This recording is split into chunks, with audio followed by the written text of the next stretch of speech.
भारत माता की, भारत माता की, भारत माता की।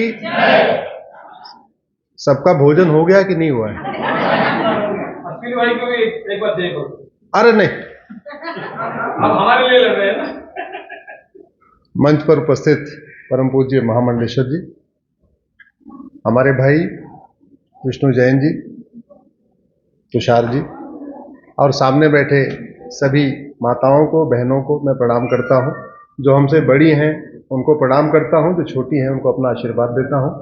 पीछे बहुत बड़ी संख्या में हमारे भाई बैठे हुए हैं, सबको यथोचित अपना प्रणाम और आशीर्वाद देता हूं। आज का विषय यह है गजवाए हिंद। गजवाए हिंद हो रहा है कि नहीं हो रहा है, ये केवल कहानी है या ये केवल एक झूठी अफवाह है या इसमें कोई सच्चाई है? आप लोग गूगल करना डेमोग्राफी ऑफ इंडिया, अभी मत करना, बाद में। तो आपको पता चलेगा कि भारत कैसे कैसे कटा है और कैसे कैसे बटा है। किसी भी देश की जनसंख्या बढ़ती है या घटती है? जरा जोर से बोलिए। बढ़ती है। जितनी 2023 में होगी 2024 में ज्यादा होगी, 2025 में ज्यादा होगी, 2026 में ज्यादा होगी, ऐसे तो होगी ना। भारत की जनसंख्या जरा देखिए कैसे हुई है, बहुत ध्यान से समझना। ईसा के 200 साल पहले भारत की जनसंख्या 14 करोड़ थी। ईसा से 100 साल पहले यानी 100 साल में भारत की जनसंख्या 15 करोड़ हो गई, यानी 14 करोड़ से 15 करोड़ मतलब 1 करोड़ बढ़ गई। जब क्रिश्चियनिटी आई अब से 2000 साल पहले, उस समय भारत की जनसंख्या 16 करोड़ थी। ईसा के 100 साल के बाद यानी पहली शताब्दी में भारत की जनसंख्या 18 करोड़ होगी। दूसरे शताब्दी में भारत की जनसंख्या 20 करोड़ होगी। इसका मतलब जनसंख्या लगातार बढ़ रही है, ध्यान से समझिए। तीसरी शताब्दी में भारत की जनसंख्या 22 करोड़ हुई, फिर से 2 करोड़ बढ़ गई। चौथी शताब्दी में भारत की जनसंख्या 25 करोड़ हुई, यानी 3 करोड़ बढ़ गई। पांचवी शताब्दी में भारत की जनसंख्या 28 करोड़ हुई, यानी फिर से 3 करोड़ बढ़ गई। छठवीं शताब्दी में भारत की जनसंख्या 33 करोड़ हुई। ध्यान से समझिए, छठवीं शताब्दी का मतलब इस्लाम की स्थापना। और जनसंख्या कितनी है उस समय छठवीं शताब्दी में? 33 करोड़। सातवीं शताब्दी में भारत की जनसंख्या 40 करोड़ होती है, यानी 100 साल में फिर से 7 करोड़ जनसंख्या बढ़ती है। लेकिन 8वीं शताब्दी में भारत की जनसंख्या 39 करोड़ हो जाती है। 7वीं शताब्दी में 40 करोड़ और 8वीं शताब्दी में 39 करोड़, 1 करोड़ कम हो गई। 9वीं शताब्दी में 38 करोड़, फिर 1 करोड़ कम हो गई, यानी भारत बटा और भारत घटा। 10वीं शताब्दी में गजनी आता है, भारत की जनसंख्या 36 करोड़ हो जाती है। इसका मतलब भारत बटा, भारत घटा और भारत में कन्वर्जन हुआ। 11वीं शताब्दी में भारत की जनसंख्या 33 करोड़ हो जाती है, 3 करोड़ कम हो जाती है, यानी भारत बटा, भारत घटा और धर्मांतरण हुआ। 12वीं शताब्दी में गोरी आता है, भारत की जनसंख्या 28 करोड़ हो जाती है 100 साल में। पहले 36 करोड़ थी 11वीं शताब्दी में, 12वीं शताब्दी में 28 करोड़। 13वीं शताब्दी में भारत जनसंख्या 23 करोड़ हो जाती है। इसका मतलब फिर भारत घटा, फिर भारत बटा, फिर धर्मांतरण हुआ। 14वीं शताब्दी में भारत जनसंख्या 18 करोड़ हो जाती है। 15वीं शताब्दी में फिर कम हो जाती है, बाबर आता है 15वीं शताब्दी में और भारत की जनसंख्या हो जाती है 13 करोड़। 6वीं और 16वीं शताब्दी में भारत की जनसंख्या होती है 16 करोड़। 17वीं शताब्दी में फिर भी 14 करोड़ और 17वीं में भी 14 करोड़, यानी 16वीं शताब्दी में भी 14 करोड़, 17वीं में भी 14 करोड़। भारत की जनसंख्या बढ़ नहीं रही है, जितने बच्चे पैदा हो रहे हैं उससे ज्यादा आदमी कन्वर्ट हो जा रहे हैं। तो आप जरा सोचो, ईसा से 200 साल पहले भारत की जनसंख्या 14 करोड़ थी और 17वीं शताब्दी में भी भारत की जनसंख्या 14 करोड़ थी। इसका मतलब 1900 सालों में भारत की जनसंख्या बढ़ी नहीं। एक्चुअल में बच्चे तो पैदा हो रहे थे, लेकिन जितने पैदा हो रहे थे उससे ज्यादा कन्वर्ट हो रहे थे। इसलिए जनसंख्या हमारी 1900 साल में ज्यों की त्यों रही। फिर 18वीं शताब्दी में 20 करोड़ हुई है, फिर आगे बढ़ी है। आज गजवा हिंद हो रहा है कि नहीं हो रहा है, हम वर्तमान भारत पे आ जाते हैं। 75 साल पहले विभाजन हुआ था, भारत पाकिस्तान निकल गए यहां से। आज की डेट में भारत के 750 जिलों में से 200 जिलों की डेमोग्राफी बदल चुकी है। राज्यवार देखिए, 9 राज्यों की डेमोग्राफी बदल चुकी है। तहसीलों के हिसाब से देखिए, 300 तहसीलों की डेमोग्राफी बदल चुकी है। 283 तहसीलें, 283 तहसील हमारे बॉर्डर पे है। बॉर्डर का मतलब या तो वो नेपाल को टच करती है, या हिमालय को टच करती है, या पाकिस्तान को टच करती है, आगे या तो बांग्लादेश को टच करती है, या म्यांमार को टच करती है, या भूटान को टच करती है, या समुद्र को टच करती है, या पाकिस्तान को टच करती है। बॉर्डर पे भारत के 283 तहसीलें हैं, और 283 की डेमोग्राफी बदल चुकी है। बाकी अंदर वाले बहुत सारी तहसीलों की डेमोग्राफी बदल चुकी है। तो टोटल 300 तहसीलों की डेमोग्राफी बदल चुकी है। और इस डेमोग्राफी बदलने का मूल कारण है 3: घुसपैठ, धर्मांतरण और जनसंख्या विस्फोट। कुछ लोग कहते हैं कि जनसंख्या नियंत्रण कानून की जरूरत नहीं है। अरे भैया, हेलमेट न लगाने से खतरा देश को नहीं होता। हेलमेट न लगाने से खतरा केवल एक परिवार को होता है, एक आदमी की जान जाती है। अगर उसके लिए कानून हो सकता है तो जनसंख्या विस्फोट से पूरे देश को खतरा है, तो जनसंख्या नियंत्रण के लिए कानून क्यों नहीं होना चाहिए? अगर धर्मांतरण नहीं हो रहा है, लोग स्वेच्छा से ही धर्मांतरण कर रहे हैं, तो धर्मांतरण के लिए आप कठोर कानून क्यों नहीं होना चाहिए? अगर घुसपैठ नहीं हो रही है तो घुसपैठ के खिलाफ कठोर कानून क्यों नहीं होना चाहिए? हमने 2017 में पीआईएल फाइल किया था, अभी सुप्रीम कोर्ट में चल रही है। अनफॉर्चुनेटली सुप्रीम कोर्ट की प्रायोरिटी पे है नहीं। 7 साल हो गए, अभी तक फाइनल हियरिंग नहीं हुई। उस समय कहा था कि 5 करोड़ घुसपैठिए आ चुके हैं, और सुप्रीम कोर्ट में जब कोई बात कही जाती है, एफिडेविट पे कही जाती है, हवाई बात नहीं होती, बाकी आपको एफिडेविट देना होता है। 5 करोड़ घुसपैठिए आ चुके थे 2017 में। ऑस्ट्रेलिया की जनसंख्या 2.5 करोड़ है, यानी भारत के अंदर 2 ऑस्ट्रेलिया के बराबर बांग्लादेशी रोहिंग्या रहते हैं।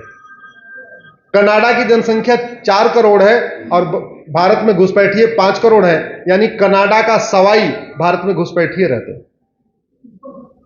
जहां तक बात डेमोग्राफी का है, डेमोग्राफी अब जो बदल रही है उसका मूल कारण है गुलामी का नाम, गुलामी का निशान, गुलामी की परंपरा, गुलामी का रीति रिवाज, गुलामी की पुलिस व्यवस्था, गुलामी की न्यायिक व्यवस्था, गुलामी की प्रशासनिक व्यवस्था, गुलामी की टैक्स व्यवस्था। जो काम मुगलों ने यहां तलवार के दम पे किया था, वो सारे काम अंग्रेजों ने कानून बना बना के किया। और जो काम अंग्रेजों ने कानून बना बना के किया था, मुझे पार्टी का नाम लेने में कोई दिक्कत नहीं है, वही काम कांग्रेस ने भी कानून बना बना के किया।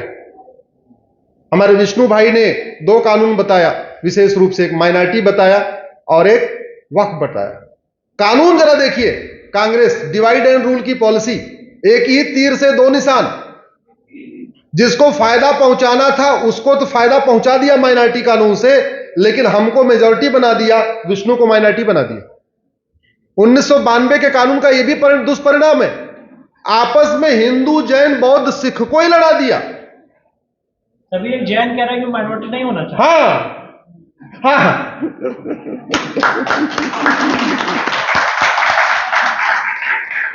वैसे तो हमारे बच्चे हो चुके हैं, अब हमें आगे ऐसा कोई प्लानिंग नहीं है, लेकिन अगर मुझे बेटा चाहिए होता है तो मैं हमेशा विष्णु जैन जैसा बेटा मांगता।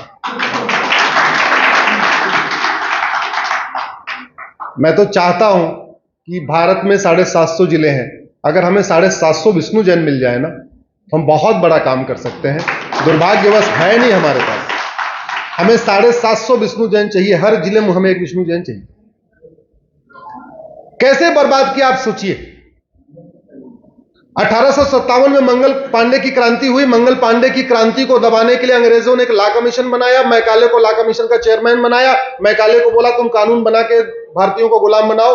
उन्होंने कानून बनाया 1860 में, उसको कहते हैं इंडियन पिनल कोड, आज भी चल रहा है। ये हमारे सब पीछे कुछ पुलिस के लोग खड़े हुए हैं, आपको पता है कौन से कानून से चलते हैं? इनका 1861 वाला कानून है जो अंग्रेजों ने बनाया था। उसके बाद उनका पेट नहीं भरा, उनको लगा नॉर्थ इंडिया के मठ मंदिर लूटे जा चुके हैं, तोड़े जा चुके हैं, साउथ वाले मठ मंदिर बचे हुए हैं, तो मठ मंदिरों पे कब्जा करने के लिए उन्होंने पहला कानून बनाया 1863 में। दो कानून अंग्रेज बना के गए थे, बाकी 33 कानून बाद वाले अंग्रेजों ने बना दिया। तो कायदे से नेहरू जी का काम या बाद की सरकारों का काम था कि जितने मठ मंदिर को कंट्रोल करने वाले कानून को वापस ले, उसको लेने की बजाय हमारे आजादी के बाद 33 कानून और बना दिए, मठ मंदिरों को कंट्रोल करने के लिए 35 कानून। मजार, दरगाह, मस्जिद, चर्च के लिए एक भी कानून नहीं, मठ मंदिर के लिए 35 कानून। एक भी मजार, एक भी दरगाह, एक भी चर्च सरकार के कंट्रोल में नहीं है। मठ मंदिर हमारे लगभग 4 लाख के आसपास। मस्जिद, चर्च, दरगाह, मजार से सरकार एक रुपए नहीं लेती है। मठ मंदिरों की 1 लाख करोड़ की प्रॉपर्टी पे बैठी हुई है। उसके बाद उनको लगा कि भारत में क्रिश्चियनिटी को फैलाना है। 1894 में उन्होंने कानून बनाया, land acquisition act. Land acquisition जो पूरे देश भर में सिविल लाइन बनी है, पता नहीं बनारस में सिविल लाइन है कि नहीं मुझे नहीं पता, लेकिन पूरे देश भर में जो सिविल लाइन बनी है वो 1894 वाले कानून से बनी थी। उद्देश्य क्या था? यहां पे क्रिश्चियंस को बढ़ाना, मिशनरीज को बढ़ाना, चर्च को बढ़ाना। वो बोले जी कानून बना रहे हैं, क्या करना है हमें जी? एसपी का ऑफिस बनाना है, कलेक्टर का ऑफिस बनाना है। जहां 5 एकड़ जमीन चाहिए होती थी, 50 एकड़ एक्वायर कर लेते थे। 5-10 एकड़ में कप्तान का और डीएम का बंगला बना देते थे। बाकी 40 एकड़ जमीन वो चर्च को दे देते थे या मिशनरीज को दे देते थे, पादरियों को दे देते थे। इसलिए पूरे भारत में आपको जहां जहां सिविल लाइन मिलेगी वहां आपको चर्च जरूर मिलेगा, और सिविल लाइन की ज्यादातर जमीन पे जो कब्जा है वो क्रिश्चियन मिशनरीज का है और चर्च का है। सरकार की यह ड्यूटी थी कि वो सारी जमीनें जो चर्च मिशनरीज को दी गई और 99 साल की लीज पे दी गई हैं, उनकी 99 साल की लीज पूरी हो चुकी है, उनको वापस ले। वो काम नहीं हुआ। सरकार ने यह सोचा कि भाई क्रिश्चियंस को जमीन तो मिल गई, हमारे मुस्लिम्स को जमीन ही नहीं मिली, तो उन्होंने एक नया कानून बना दिया, वक्फ कानून, वक्फ एक्ट बना दिया। और आपको यह जान के आश्चर्य होगा, सिविल लाइन में चूंकि ज्यादातर जमीन क्रिश्चियंस के पास है, चर्च के पास है, अब वो प्लॉटिंग कर रहे हैं। सिविल लाइन की जमीन महंगी होती है, एक बिस्वा जमीन 1 करोड़ में बिक जाती है, और उसको बेचते हैं 20 किलोमीटर दूर, थोड़ा देहात एरिया में जाते हैं, वहां बढ़िया हॉस्पिटल बना लेते, बढ़िया जो है स्कूल बना लेते। तो एक तरीके से उनको सेल्फ फाइनेंस्ड हो चुके हैं। सिविल लाइन की जमीन में प्लॉटिंग कर रहे हैं और बाहर जा जाके हॉस्पिटल बना रहे हैं, स्कूल बना रहे हैं, कॉलेज बना रहे हैं। उससे भी पेट नहीं भरा। नेहरू जी ने बड़ा खतरनाक कानून बनाया 1894 में, 1854 में, उसको ड्रग एक्ट कहते हैं।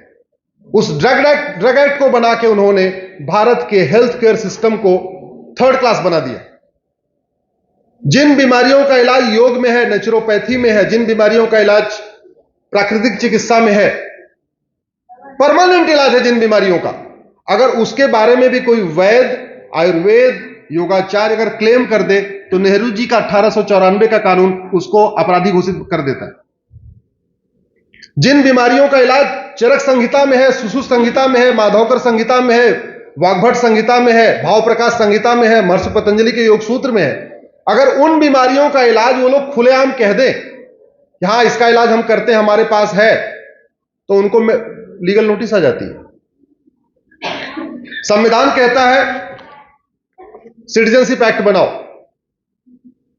ऐसा कानून बनाया 1894 1955 में। आज तक किसी की सिटीजनशिप गई नहीं। किसी आतंकवादी की सिटीजनशिप गई क्या? जोर से बोलिए जरा। किसी घुसपैठिए की सिटीजनशिप गई?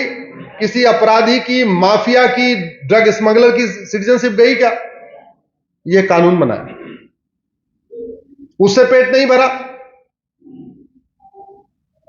1971 में इंदिरा जी ने एक और पाप किया। पूरा आजादी का आंदोलन वंदे मातरम से हुआ। पूरा आजादी के आंदोलन में जनगण मन का कोई रोल ही नहीं था। पूरे आजादी का पूरा फ्रीडम मूवमेंट वंदे मातरम भारत माता की जैसे हुआ था। लेकिन 1971 में जब नेशनल ऑनर एक्ट बनाई इंदिरा ने, उन्होंने जनगण मन के लिए पूरा प्रोटोकॉल बना दिया। इतने सेकंड में गाया जाएगा, इतने सेकंड की म्यूजिक होगी, जनगण मन का कोई अपमान करेगा तो 3 साल की सजा होगी, सब कर दिया। वंदे मातरम कुछ में नहीं डाला।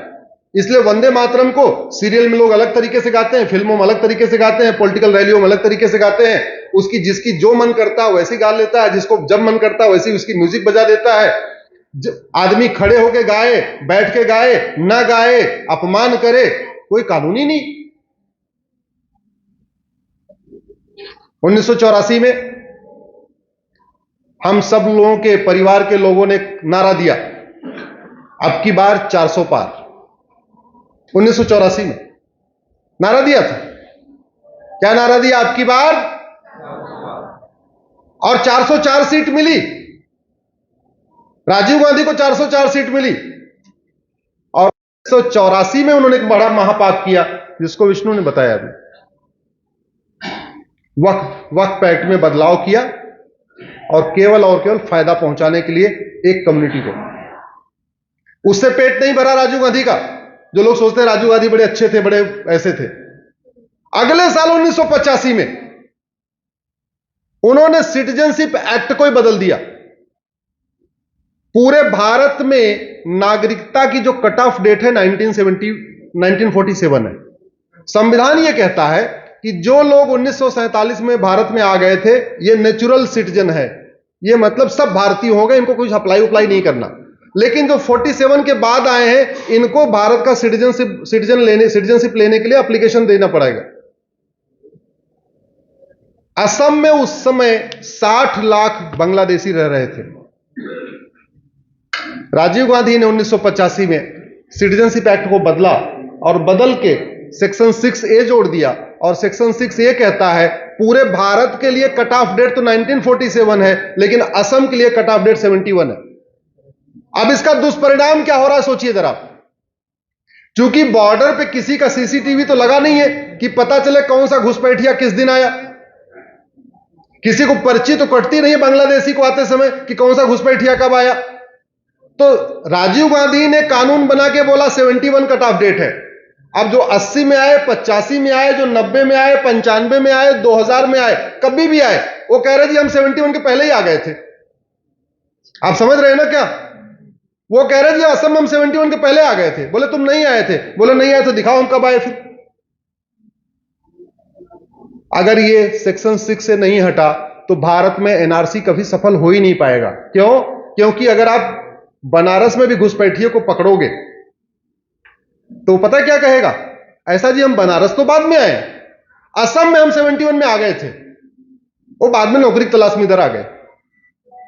ऐसे ऐसे महापाप किए। सुप्रीम कोर्ट का फैसला अगले साल 1986 में बदल दिया। 1991 में हमारे विष्णु भाई ने बताया, प्लेस ऑफ वर्शिप एक्ट बना दिया। सरकार का काम होता है इल्लीगल काम को इल्लीगल घोषित करना, लेकिन इसका उल्टा हुआ। 1991 में कानून बना के उस समय नरसिम्हा राव और कांग्रेस की सरकार ने बाबर, हुमायूं, तुगलक, गजनी, गोरी के जितने भी इल्लीगल काम थे सबको लीगलाइज कर दिया। उससे भी पेट नहीं भरा। अगले साल 1992 में माइनॉरिटी कमीशन एक्ट बना दिया। माइनॉरिटी कमीशन एक्ट से एक ही तीर से दो निशान। जिसको फायदा देना था फायदा तो दिया ही दिया, आपस में हिंदू, जैन, बौद्ध, सिख को बांट दिया। हिंदू को मेजॉरिटी घोषित कर दिया, जैन, बौद्ध, सिख को माइनॉरिटी घोषित कर दिया। उससे पेट नहीं भरा। अगले साल 1995 में वक्फ एक्ट, विष्णु भाई ने बहुत डिटेल में बताया। ऐसा कानून कि अगर वो आज वक्फ बोर्ड कह दे ये रुद्राक्ष सेंटर वक्फ की प्रॉपर्टी है, तो रुद्राक्ष के जो मैनेजमेंट के लोग हैं उस नोटिस को बनारस की कोर्ट में चैलेंज नहीं कर सकते, इनको हाई कोर्ट जाना पड़ेगा। चलो यहां इस मैनेजमेंट के लोग तो पढ़े लिखे होंगे। झबुआ से भोपाल 700 किलोमीटर है। झबुआ में आदिवासी रहते हैं। आदिवासियों ने कभी झबुआ की लोकल कोर्ट नहीं देखी है। अगर झबुआ के किसी गांव पे नोटिस आता है कि ये जमीन वक्फ की है, वो बेचारा आदिवासी जिसने कभी झबुआ की कोर्ट नहीं देखी, वो भोपाल कैसे जाएगा? क्योंकि वक्फ बोर्ड का ऑफिस हर जिले में नहीं होता, वो केवल राजधानी में होता है। मेरठ, मुजफ्फरनगर लखनऊ से 600 किलोमीटर दूर है। अब मेरठ, मुजफ्फरनगर में किसी को नोटिस आता है जमीन वक्फ की है, वो बेचारा 600 किलोमीटर लड़ने जाएगा। और चलो अपनी जमीन होगी तो लड़ेगा। ऊसर के लिए कौन लड़ेगा? बंजर के लिए कौन लड़ेगा? गोचर भूमि के लिए कौन लड़ेगा? खेल के मैदान के लिए कौन लड़ेगा? तो जितनी पब्लिक प्रॉपर्टी है वो सबको वक्फ बोर्ड अपना घोषित करता जा रहा है। ना उसके लिए एसडीएम बोल रहा है, ना लेखपाल बोलता है, ना पटवारी बोलता है। सरकारी अधिकारी क्यों बोलेंगे? वैसे भी उनको जहां नंबर 2 का सामान माल मिलता हो वहां उनको लड़ाई करनी। उससे भी पेट नहीं भरा। 2004 में माइनॉरिटी एजुकेशन एक्ट बना दिया, मनमोहन सिंह की सरकार आई, उससे भी पेट नहीं भरा। 2010 में एक एफसीआरए कानून बनाया, अपने पालतू एनजीओ, पालतू पत्रकारों, पालतू जो उनके पालतू हैं, सबको विदेशी फंडिंग कराने के लिए एक बढ़िया कानून, उससे भी पेट नहीं भरा। आप लोग गूगल करना, Muslim personal law board, Rahul Gandhi मदरसा, ऐसा गूगल करना, आपको टाइम्स ऑफ इंडिया की एक स्टोरी मिलेगी। रात में इनकी गुपचुप बैठक होती है राहुल गांधी की पर्सनल लॉ बोर्ड के लोगों के साथ, संसद का सत्र चल रहा है और तत्काल राइट टू एजुकेशन के दायरे से मदरसों को बाहर निकाल दिया जाता है, बैलेंस करने के लिए गुरुकुल को। अब जब मदरसे से निकाल दिया तो उसका परिणाम यह है कि जो जिले के शिक्षा अधिकारी हैं, चाहे बीएसए हो या एबीएसए हो, जो भी है, वो मदरसे की ऑडिट नहीं कर सकते, मदरसे में कौन टीचर है उसको जाके जांच नहीं कर सकते, मदरसे में कौन पढ़ता है उसकी जांच नहीं कर सकते, मदरसे की फंडिंग कहां से आ रही है उसकी जांच नहीं कर सकते, किताब को जांच नहीं कर सकते। तो दूर, मतलब पूरी तरीके से ऑटोनॉमस हो गया, कोई कंट्रोल ही नहीं रह गया। इस देश को बर्बाद करने के लिए लगातार कानून बनाए गए, भारत और भारत की संस्कृति को मजबूत करने के लिए कानून ही नहीं बनाया। इसलिए मैं कहता हूं, भारत स्वतंत्र तो हो गया लेकिन संप्रभु नहीं हुआ। संविधान का पहला शब्द है प्रियम्बल का सोवरिन। सोवरिन का मतलब स्वतंत्र नहीं होता, सोवरिन का मतलब संप्रभु होता। इंडिपेंडेंस का मतलब स्वतंत्रता होता है, सोवरिन का मतलब संप्रभुता होता है। हां, भारत स्वतंत्र है, अब कोई विदेशी यहां रूल नहीं कर रहा है, लेकिन संप्रभु नहीं हुआ। क्यों? क्योंकि न नाम हमारे, न निशान हमारे, न शिक्षा व्यवस्था हमारी, न चिकित्सा व्यवस्था हमारी, न न्यायिक व्यवस्था हमारी, न पुलिस व्यवस्था हमारी, न टैक्स व्यवस्था हमारी, कुछ भी हमारा नहीं। आज की डेट में बाबर, हुमायूं, तुगलक, गजनी, गोरी को सबने पढ़े होंगे, आपके बच्चों ने भी पढ़ा होगा, आपने भी पढ़ा होगा। ऋषि भारद्वाज के बारे में पढ़ा क्या? जरा जोर से बोलिए, जोर से बोलिए जरा। महर्षि अत्रि के बारे में नहीं पढ़ाया, महर्षि कौशिक के बारे में नहीं पढ़ाया, महर्षि शांडिल्य के बारे में नहीं पढ़ाया, महर्षि गर्ग के बारे में नहीं पढ़ाया, महर्षि पराशर के बारे में नहीं पढ़ाया, महर्षि गौतम के बारे में नहीं पढ़ाया, महर्षि सुनक के बारे में नहीं पढ़ाया, महर्षि कश्यप के बारे में नहीं पढ़ाया, महर्षि भार्गव के बारे में नहीं पढ़ाया, महर्षि वत्स के बारे में नहीं पढ़ाया, महर्षि वशिष्ठ के बारे में नहीं पढ़ाया, महर्षि कात्यायन के बारे में नहीं पढ़ाया, महर्षि व्यास के बारे में नहीं पढ़ाया, महर्षि विश्वामित्र के बारे में नहीं पढ़ाया, महर्षि ययाति के बारे में नहीं पढ़ाया, महर्षि दधीच के बारे में नहीं पढ़ाया, महर्षि मार्कंडे के बारे में नहीं पढ़ाया, चैतन्य महाप्रभु के बारे में नहीं पढ़ाया, चमन ऋषि के बारे में नहीं पढ़ाया, पिप्पलाद के बारे में नहीं पढ़ाया, महर्षि पराशर के बारे में नहीं पढ़ाया, चरक संहिता नहीं पढ़ाई, भाव प्रकाश संहिता नहीं पढ़ाई, माधवकर संहिता नहीं पढ़ाई, पतंजलि का योग सूत्र नहीं पढ़ाया। क्या पढ़ा रहे? बाबर तब आया, गोरी तब आया, गजनी। अरे बाबर, हुमायूं, गोरी, गजनी जब आए तो भैया चले गए, खत्म ना, खत्म करो ना। काहे लिए हमें पढ़ा पढ़ा के याद दिला रहे हो? हम गुलाम थे, गुलाम थे, गुलाम थे। हमारे पास राजाओं की कमी है क्या? एक से बढ़कर एक राजा, और कुछ नहीं पढ़ाते तो कम से कम राम के पूर्वजों को ही पढ़ा देते। दशरथ को पढ़ाया क्या आपको? बस इतना पढ़ाया कि राम के पिता। दशरथ जी ने कैसी न्यायिक व्यवस्था स्टेब्लिश किया था, कैसी शिक्षा व्यवस्था स्टेब्लिश किया था, बताया क्या? नहीं बताया। महर्षि, हमारे राजाओं का मैं नाम बता रहा हूं। राजा कश्यप को पढ़ाया, जोर से बोलिए। विवस्वान को नहीं पढ़ाया, इच्छाकू को नहीं पढ़ाया, धुंधमार को नहीं पढ़ाया, राजा मानधाता को नहीं पढ़ाया, राजा सुसंधि को नहीं पढ़ाया, राजा ध्रुवसंधि को नहीं पढ़ाया, राजा भरत को नहीं पढ़ाया, राजा असित को नहीं पढ़ाया, राजा सगर को नहीं पढ़ाया, राजा अंशुमान को नहीं पढ़ाया, राजा दिलीप को नहीं पढ़ाया, राजा भगीरथ को नहीं पढ़ाया, राजा रघु को नहीं पढ़ाया। बस एक चौपाई हम जानते हैं, रघुकुल रीत सदा चली आई, प्राण जाय पर। इसके अलावा जानते हैं कुछ क्या? बहुत प्रतापी राजा थे। राजा सुदर्शन नहीं पढ़ाया, राजा अग्निवर्ण नहीं पढ़ाया, राजा मरु नहीं पढ़ाया, राजा अम्बरीश नहीं पढ़ाया, राजा ययाति नहीं पढ़ाया, राजा अज को नहीं पढ़ाया, राजा दशरथ नहीं पढ़ाया। हम पढ़ क्या रहे? सुकरात ऐसा था, गोरी ऐसा था, प्लेटो ऐसा था, और कहानी कैसी कैसी पढ़ा रहे कि मानव पहले बंदर था। ये बताओ, कोई कट ऑफ डेट थी क्या? उसके बाद कोई बंदर मानव बनेगा ही नहीं। अरे अगर बंदर ही प्रमोट होते होते मानव बना। तो ये बताओ पिछले 5000 साल में कोई बंदर मानव क्यों नहीं बना? बनना चाहिए था, नहीं बनना चाहिए था? यार बताइए। अरे भैया, पहले बल्क में बन रहे थे बंदर मानव, थोक में बन गए, तो बाद में कम से कम थोड़े बहुत तो बनने चाहिए थे। साल में कम से कम 5 बंदर बन जाते मानव, साल में 1 बंदर बन जाते। पिछले 5 साल में कोई बंदर मानव बना? 5000 साल में, 10,000 साल में? बताओ, नहीं बना। और हमारे दिमाग में डाल दिया हमारे जो पूर्वज बंदर थे। और हमारे बच्चे पढ़ भी रहे, सीबीएसई बोर्ड वाले भी पढ़ रहे हैं, आईसीएसई बोर्ड वाले भी पढ़ रहे हैं, यूपी बोर्ड वाले पढ़ रहे हैं, बिहार बोर्ड वाले भी पढ़ रहे हैं, और दिमाग भी नहीं लगा रहे। इसलिए कह रहा हूं, शिक्षा व्यवस्था हमारी गुलामी वाली है। हमारी जो गजवा हिंद का जो सबसे बड़ा कारण है वो है शिक्षा व्यवस्था। और पूरी दुनिया में आप देख लीजिए, जहां जहां मदरसा है वहां वहां अशांति है। दुर्योधन का ननिहाल गंधार, देखते देखते मदरसे के कारण कंधार बन गया। राजा भरत का ननिहाल कैकेय, जहां से माता कैकेयी आई थी, मदरसे के कारण पाकिस्तान बन गया। आप पूरी दुनिया को उठा के देख लीजिए, जहां जहां अशांति है, गंधार अशांत है, कुंभा अशांत है, पर्शिया अशांत है, कैकेय अशांत है, बाल्हिक अशांत है, कंबोज अशांत है, सुवास्तु अशांत है, तक्षशिला अशांत है, तक्षशिला तो रावलपिंडी बन गया, यमन अशांत है, कांगो अशांत है, ईरान अशांत है, इराक अशांत है, सूडान अशांत है, इजिप्ट अशांत है, सीरिया अशांत है, बांग्लादेश अशांत है, फिलीपींस अशांत है, सोमालिया अशांत है, पाकिस्तान अशांत है, नाइजीरिया अशांत है, तजाकिस्तान अशांत है, अफगानिस्तान अशांत है।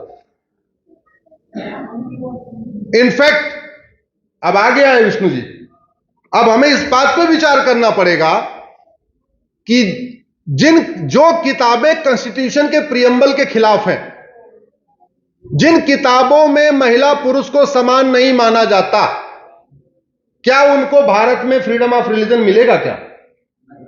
जोर से बोलिए जरा। अगर भारत संविधान से चलता है और संविधान कहता है महिला पुरुष एक समान है, और अगर किसी का रिलीजन में लिखा है महिला पुरुष समान नहीं होते, तो क्या उस रिलीजन को भारत में मान्यता मिल सकती है? क्या? जिस किताब में लिखा हो महिला पुरुष समान नहीं होते, क्या उसको मान्यता मिल सकती है? क्या? संविधान के प्रियम्बल में लिखा है फ्रेटर्निटी, यूनिटी, नेशनल इंटीग्रेशन। जो रिलीजन फ्रेटर्निटी को मानता ही नहीं, यूनिटी मानता नहीं, नेशनल इंटीग्रेशन मानता ही नहीं है, क्या उसको भारत में मान्यता मिल सकती है? क्या? अगर संविधान भारत से ही चल रहा है तो संविधान को पढ़ते समय भारत का चश्मा लगाना पड़ेगा। मैं कई बार कह चुका हूं, हाई कोर्ट के जज, सुप्रीम कोर्ट के जज, चाहे वो कैम्ब्रिज से पढ़ के आए हैं, चाहे जहां से भी पढ़ के आए हैं, वो भारत का संविधान पढ़ते समय इस बात का ध्यान रखें, ये संविधान अमेरिका यूरोप का नहीं है, ये संविधान कुवैत और खाड़ी देशों का नहीं है, ये संविधान भारत का है। इसलिए चश्मा अपना भारतीय होना चाहिए। वो बार बार इस संविधान को विदेशी चश्मे से पढ़ रहे हैं। मैं आप लोगों से पूछ रहा हूं, भारत का संविधान कहता है जेंडर जस्टिस, जेंडर इक्वेलिटी, कि महिला पुरुष एक समान है। तो जो रिलीजन महिला पुरुष को एक समान मानता ही नहीं है, उसको भारत में धार्मिक स्वतंत्रता कैसे मिल सकती है? क्यों विष्णु जी? इस बात पे गंभीरता से चर्चा होनी चाहिए। और ये सड़ी हुई न्यायिक व्यवस्था है। हमारे देश का सिद्धांत क्या था? सठे साठ्यम समाचरित, भाई बिन होए न प्रीत, यही तो है। नारी तू नारायणी, यत्र नारंती पूज्यते रमनते तत्र देवता। अब जो रिलीजन नारी तू नारायणी मानता ही नहीं, उसके यहां नारी की पूजा का कॉन्सेप्ट ही नहीं है, उसको फ्रीडम ऑफ रिलीजन कैसे मिलेगा? संविधान तो भारत का है, भारत में नारी की पूजा होती है। तो नारी की पूजा नहीं करते कोई बात नहीं, नारी का अपमान तो मत करो, नारी को सेकंड क्लास तो मत मानो, नारी के साथ कुरीतियां तो मत अपनाओ। सड़ी हुई न्यायिक व्यवस्था का मैं आपको एक उदाहरण देता हूं। अभिजीत की हत्या हुई, अंकित की हत्या हुई, अभिजीत की हत्या हुई, अविनाश की हत्या हुई, बादल की हत्या हुई, बंधु प्रकाश की हत्या हुई, भरत यादव की हत्या हुई, भावेश कोहली की हत्या हुई, चंदन गुप्ता की हत्या हुई, ध्रुव त्यागी की हत्या हुई, दिलवर नेगी की हत्या हुई, डॉक्टर नारंग की हत्या हुई, गंगाराम की हत्या हुई, हर्षा की हत्या हुई, हिना तलरेजा, हीरा गुजराती, जीतू मोहन, जस्टिस नीलकांत गंजू, कल्पेश गिरी, कमलेश तिवारी, कन्हैया लाल, खेतराम भील, कृष्ण भरवाद, कृष्णा देवनाथ, महक, नीलेश, निकिता तोमर, नीलेश, परेश, प्रशांत पुजारी, प्रीति माथुर, प्रियंका रेड्डी, रचित जाटव, राजू, रामलिंगम, रतन लाल, रविंद्र कुमार, रिंकू शर्मा, रिया गौतम, रुद्रेश, रुपेश पांडे, शंभू मैती, सावन राठौर, शिवम, सुशील गिरी, तिलक लाल टपलू, ट्विंकल शर्मा, उमलेश कोल्हे, विदु जैन, विकास यादव, विनोद कुमार, विष्णु गोस्वामी। सुप्रीम कोर्ट के जज ये बताएं, इतनी जिहादी हत्याएं हुई, और मैं तो उन हत्याओं का नाम ले रहा हूं जो अखबारों में निकला है। बाकी भारत में कितनी हुई मुझे नहीं पता, मैं तो उनको नोट करके रखा है जो मैंने अखबारों में पढ़ा। आखिर इन हत्यारों को फांसी कब होगी? सुप्रीम कोर्ट के जजेस शपथ लेते हैं संविधान की कि मैं ईश्वर की शपथ लेता हूं कि भारत के संविधान के अनुसार कार्य करूंगा। भारत का संविधान कहता है जस्टिस होना चाहिए। कमलेश तिवारी की हत्या इतने साल हो गए, यहीं लखनऊ में हुई थी, आज तक फांसी तो नहीं हुई। फांसी नहीं हुई, दुनिया भर के काम के लिए टाइम है। सेम सेक्स मैरिज पे सुनवाई करने के लिए 4 हफ्ते का टाइम है, आधार पे 8 हफ्ते सुनवाई के लिए टाइम है। जस्टिस विद इन ईयर पे टाइम ही नहीं है। अगर भारत में जस्टिस विद इन ईयर लागू हो जाए ना, 1 साल के अंदर मुकदमों की सुनवाई फैसला आने लग जाए, बहुत बड़ा परिवर्तन आ जाएगा। इसलिए मेरा यह मानना है, जब तक गुलामी के नाम, गुलामी के निशान है, जब तक गुलामी की परंपरा चल रही है, गुलामी की पुलिस व्यवस्था है, गुलामी की न्यायिक व्यवस्था है, तब तक भारत में गजवा हिंद को रोक पाना मुश्किल ही नहीं, नामुमकिन है। गजवा हिंद सच्चाई है, गजवा हिंद को रोकना जरूरी है। इसलिए व्यवस्थाओं को बदलना जरूरी है, और आप सबको भी आवाज उठाना पड़ेगा। केवल पीआईएल करने से, विष्णु जैन जी के लड़ने से या हमारे लड़ने से कुछ नहीं होगा। और आप लोग अगर सोचते होंगे, हमसे कई बार लोग पूछते हैं, अरे आप Monday to Friday supreme court रहते हैं, सैटरडे संडे बाहर घूमते रहते हैं, परिवार को आप टाइम नहीं देते हैं, ऐसी ऐसी बात कहते हैं। तो उस समय पता है मैं क्या सोचता हूं कि मैं शिवाजी का क्या 1% कर पाया? क्या गुरु गोविंद सिंह का 1% कर पाया? क्या आप जरा सोचिए, धर्म की रक्षा के लिए वीर शिवाजी ने क्या किया? राजपाट त्यागा। धर्म की रक्षा के लिए गुरु गोविंद सिंह ने क्या किया? चारों बच्चों को बलिदान कर दिया। और हम केवल जागरूकता भी नहीं फैला पा रहे, लोगों को जोड़ नहीं पा रहे, जातिवाद खत्म नहीं कर पा रहे, भाषावाद खत्म नहीं कर पा रहे, क्षेत्रवाद खत्म नहीं कर पा रहे। गुलामी का आप जरा सोचिए, चीन हमसे 2 साल के बाद आजाद हुआ। हम 1947 में आजाद हो गए, चीन 1949 में आजाद हुआ। 1950 में चीन में गुलामी का कोई निशानी नहीं बचा। उसने अपने हिस्ट्री की बुक में कहीं लिखा ही नहीं कि चीन भी कभी गुलाम था जापान का। उसने अपने यंग जनरेशन को बताया ही नहीं कि हां हम कभी गुलाम थे। और हम कितने शौक से बताते आ रहे हैं, हम गुलाम थे, गुलाम थे, गुलाम थे। देश की राजधानी दिल्ली बसाया किसने? युधिष्ठिर ने। न युधिष्ठिर के नाम पे सड़क है, न भीम के नाम पे है, न नकुल के नाम पे है, न सहदेव के नाम पे है, न द्रौपदी के नाम पे है, न कुंती के नाम पे है, न माद्री के नाम पे, किसी के नाम पे नहीं। न बलराम के नाम पे, न कृष्ण के नाम पे। और इंडिया गेट कभी आप जाना घूमना, Babur road, Humayun road, Tughlaq road, Ghori road, Ghazni road, फला एक के बाद एक रोड। क्या लेना देना उनसे? पैसा हमारा सड़क बनाने का, मेहनत हमारी सड़क बनाने में, देश हमारा, हम आजाद हैं, लेकिन फिर भी गुलामी का नाम लेके घूमते जा रहे, गुलामी की चीजें लेके बढ़ते जा रहे। मैंने एक पीआईएल फाइल किया कि भैया ये गुलामी के नाम हटाओ। उस समय सुप्रीम कोर्ट के जज साहब को पूरा सेकुलर पीक पे आ गया उनके, जस्टिस जोसेफ साहब के। पहली बात तो विष्णु ने कहा ना बेसिक स्ट्रक्चर, मेरा यह मानना है संविधान का बेसिक स्ट्रक्चर तो 1977 में बदला कांग्रेस ने। जब इस संविधान में कहीं सेकुलर वर्ड नहीं था, तो सेकुलर को इमरजेंसी के दौरान इंसर्ट कर देना संविधान के बेसिक स्ट्रक्चर को बदलना है। बैकडेट में न कोई चर्चा, न कुछ, न राज्यों की विधानसभाओं से प्रस्ताव, कुछ नहीं, सीधे प्रियम्बल को ही बदल दिया। और आप भी आज देखिए, गुलामी की मानसिकता को बदलने के लिए जरूरी है गुलामी के नामो निशान को मिटाया जाए। हरिशंकर जैन जी, विष्णु जैन जी, ये लोग जो गुलामी के निशान हैं उनको मिटाने की लड़ाई लड़ रहे हैं, लेकिन गुलामी के नामों को भी मिटाना जरूरी है। मुर्शीद खान कीर्तेश्वरी जो हमारा पहला शक्तिपीठ था, उसको मुर्शिदाबाद बनाया बंगाल में, वो आज भी चल रहा है।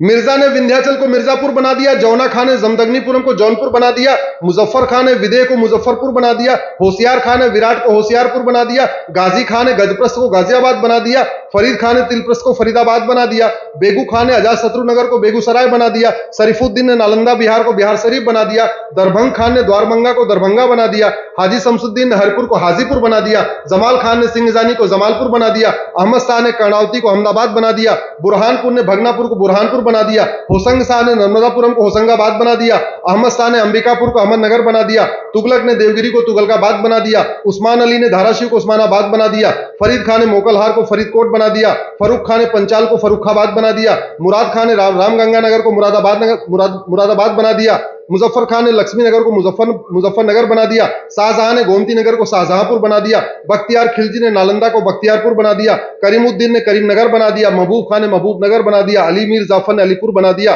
भाग्यनगर को हैदराबाद बना दिया, इंदौर को निजामाबाद बना दिया, भिटौरा को फतेहपुर बना दिया, हरिगढ़ को अलीगढ़ बना दिया, अंबिकानगर को अमरोहा बना दिया, आर्यमगढ़ को आजमगढ़ बना दिया, जसनौल को बाराबंकी बना दिया, गाजीपुर को गाजीपुर बना दिया। मैं आपसे एक चीज पूछता हूं, आपके यहां कोई लुटेरा आए,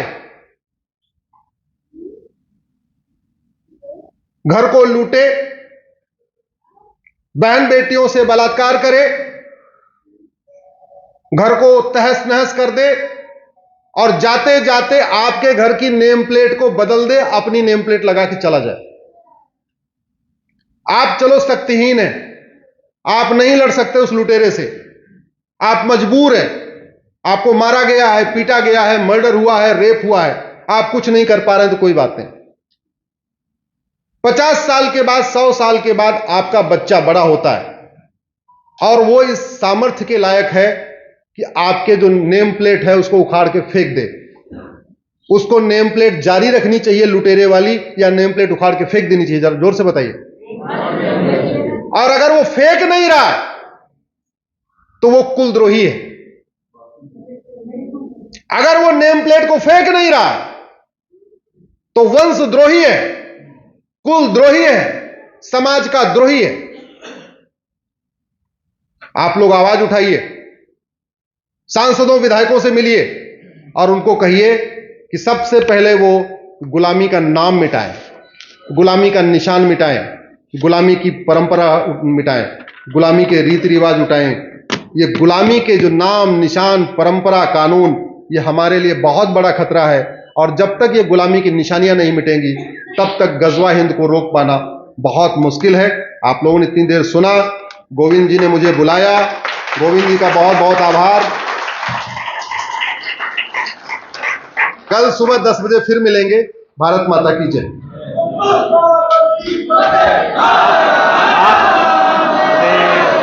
आप सब लोग वहीं स्थान लिए।